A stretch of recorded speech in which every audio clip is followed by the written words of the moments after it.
Here's what they're not telling you about Donald Trump dismantling the Department of Education. And if you like what you hear, wait to the end and definitely subscribe to me, because I'm telling you what nobody else is telling you. Here's what it is. The first thing, let's talk about what they are telling you. Oh, Donald Trump got the Department of Education. He signed an executive order. Yeah, so what, B? Let me tell you something. Here's what's going on. First of all, he can't completely demolish and dismantle it.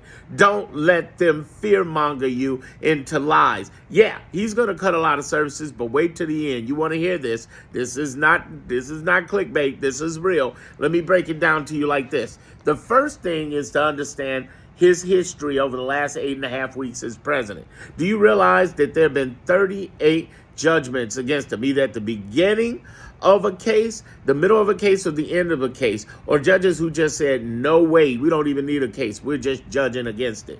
The judicial branch is held strong.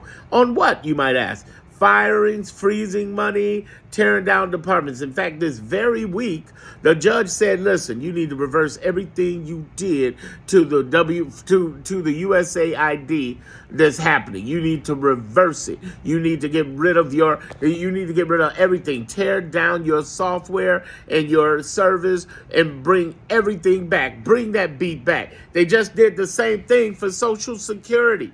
They just cut it down. That was the last judgment we just won, where they said, listen, Social Security, tear that server off and delete it and bring them back. And jobs everywhere from CIA, FBI, Homeland Security, Defense, IRS, a whole bunch of people, on and on and on. Inspector Generals, they brought back instantly, because these people have said what they've said. When I say instantly, it's taken days and weeks sometimes, but definitely not months and years. So they have come back, the judicial branch, in 22 states in the union, almost half the union Democrats of attorney generals, everywhere from New York to California, here in Chicago, in Illinois. We have people coming in, suing, fighting the ACLU, Indivisible, mobilize.org, whatever. Here's the thing. We are fighting this moment like crazy. But understand what's happening with the Department of Education. This is why you waited this long.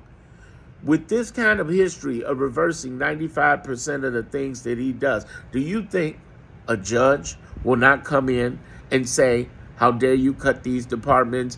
We totally find this unconstitutional. We got a problem with it. Boom, reverse that back.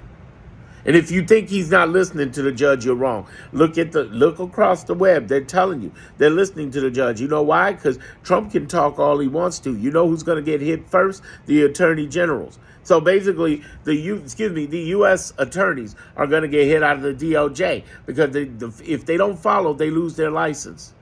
They lose their law license. Oh, by the way, for those of you who are saying Pam Bondi's brother is running for president of the Bar Association, no, it's just for D.C. He ain't got no power. He ain't about to turn nothing over. Point is that the American Bar Association was one of those 37 wins. You see where I'm going here?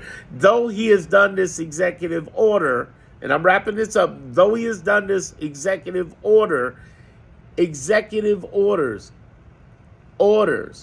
execution is not effectiveness, because every 95% of everything he has executed has been deemed disineffective and have just been reversed 100%. Stop panicking over what these people telling you and look at the real game, the real score. 37-1 for us. Look at the real score. Execution does not equal effectiveness. Just because he says it's so, don't mean it's going to stay so, because the judges have been the ones interpreting things, and 95% of the time it's been going for us. I know it's rough. We've been taking some rough hits, but hang in there. This fight ain't over. This fight is not over. Join indivisible.org. They have some great movements that they're doing, but also stay focused on what you need to do. What this means is that you need to become more self-reliant as well, because we're trying to reach Congress every week. We're trying to get them moving to do something, at least make a vigilant fight, despite them caving like Schumer did. What I'm saying to you is that we can't just depend on our government. Look within and depend on yourself. I got 30 years marketing branding experience. Reach out to me, darrenmonroe.com. I don't have any pitch for you, but at least ask some questions. The point is, you need to have independent things done. But while we're doing all of that, What we need to be doing is focusing on what matters most. And what matters most is us getting in alignment with everything we can to make sure we understand that just because he executes doesn't mean execution. And it doesn't mean effectiveness. There. Have I earned your subscription or follow? If so, you know what to do.